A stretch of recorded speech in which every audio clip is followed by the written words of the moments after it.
Meantime, let's talk about Ofsted reports. Lucky to have Bridget Phillipson, the Education Secretary, with us this morning. It's good to see you. You're changing the way you're doing it. Tell me. That's right. As of today, with immediate effect, we will be ending the one-word judgments where it comes to schools, Ofsted judgments. So no longer will we have just that one word. We're going to move towards a better system that better captures a school's strengths, but also areas for improvement in the form of a report card that will commence next September. But at the start of this academic year, we are today making that change because I believe that parents need more information about what goes on within our schools, and the system that we've got at the moment just isn't working. It's too high stakes and it doesn't have a sharp enough focus on how we drive up standards in our schools, and that is incredibly important because I want all of our children to get a great education and a great start in life. How important or how influential was the death of Ruth Perry, the head teacher who took her life, partly, it's claimed, because of a bad Ofsted ruling, to your decision? So I have met on a number of occasions with Julia Waters, who is Ruth's sister, and spoken about the family's experience and the tragedy of Ruth's death and what the family have been through, which is beyond words. What I should, however, point out is that I had been talking for some time ahead of the news becoming public about Ruth's tragic death, about the need for a reform of Ofsted. It had been clear for some time that change was needed, and I made the announcement from opposition that we would end the one-word judgments ahead of that news becoming public. I think what Ruth's death did do, and the campaigning work of Julia and the family, was to shine a light on the need for reform and to make absolutely clear that we need a better system for families, for parents and for children, but also for staff within our schools as well. The Daily Mirror is reporting this morning that thousands of children, some as young as 4, are being sent home or suspended for racism. Have we got to this point? Well, it's completely unacceptable if we're seeing that level of racism within our schools, but I do support schools in taking action where it does happen, because it is important that there are consequences, that children understand it is completely unacceptable to behave in such a way. That is not the kind of culture or environment that we want in our schools, and it is not the kind of culture or environment that I want for staff too, who are sometimes also sadly on the receiving end of this kind of abuse. Can it ever be right to send a 4-year-old home? I wouldn't want to kind of discuss individual cases because it sometimes gets a bit lost from the wider context. Talk about the principle. The wider context is that within our system, school leaders have responsibilities to make sure that their schools are safe and welcoming environments.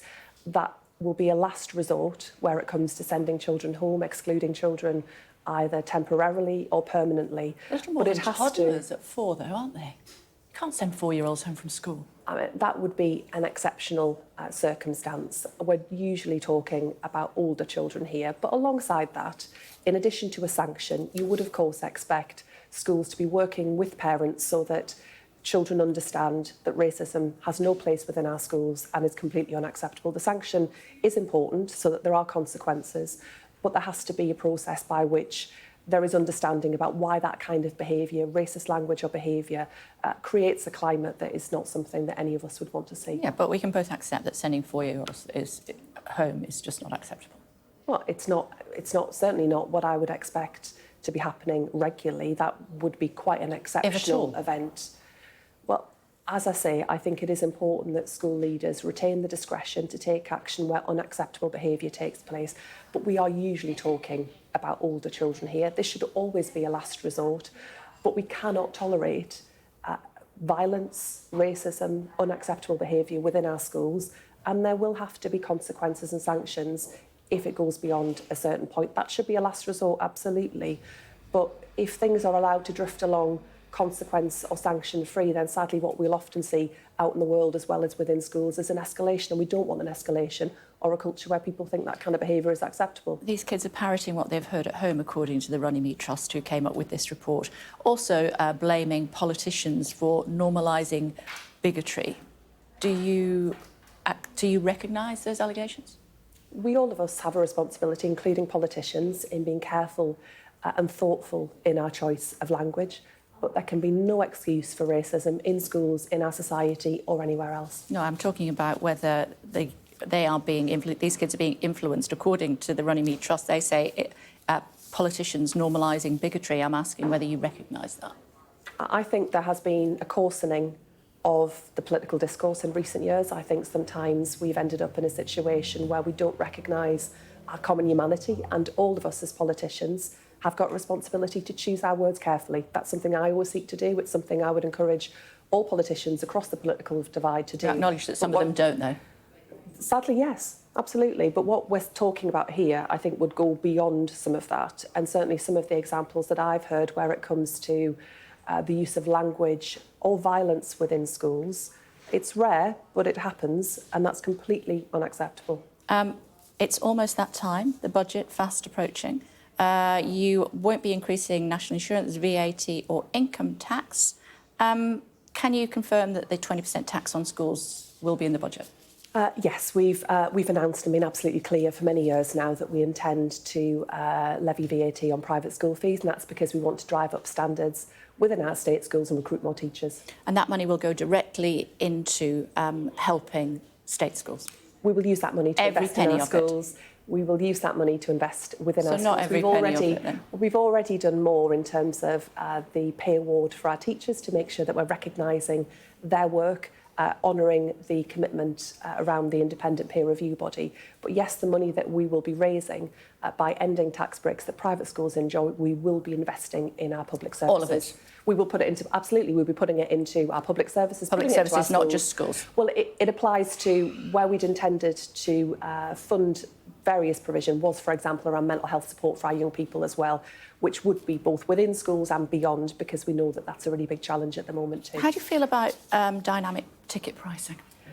I, like everybody else, saw the frustration of fans trying to get Oasis tickets, and it's incredibly uncomfortable to look at that and to see the difficulties that fans have faced, and that's why Lisa Nandy, our Culture Secretary, intends to look at this as part of a wider review to make sure that fans are getting a fair deal, because it doesn't feel like it at the moment. It's not down to Ticketmaster, though. They say specifically it's the bands that make those decisions. How surprised are you that a band like Oasis, that are potentially going to make 50 million quid each out of this tour, have thought that it's acceptable to have dynamic ticket pricing?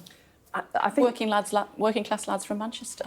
Yeah, my understanding is also that they've sought to stop tickets being resold on the secondary market, which is also a big challenge that we see, where tickets, where tickets are bought and then are offered up at much greatly inflated prices on the secondary market. So there's a range of areas that we need to look at for action, because it's not right that fans who've been spending hours queuing up online trying to get these tickets find that the prices have gone up massively. You say that, Secretary of State, but there isn't a second-hand market in Ireland, and touting is illegal in Dublin, but they still did it there.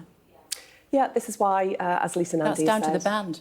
Yeah, well, as Lisa Nandy has said, we want to look at a range of areas as part of that wider review to make sure that fans are getting a fair deal, because I understand how frustrating it has been. This is not an easy one to sort, but we do want to look at the options that are available to us. Are you going to go? Are you mad for it? I was more of a Blur fan than an Oasis fan. Oh, my goodness me. So I wasn't... I like Oasis, but I went to see Blur last year and they were more my cup of tea. We're going to leave it there. What about Adele? How do you feel about Adele? Not really my... That's a shame, because we're going to play her next. OK, apologies. It's good to see you. Thanks very much, as always. Thank you.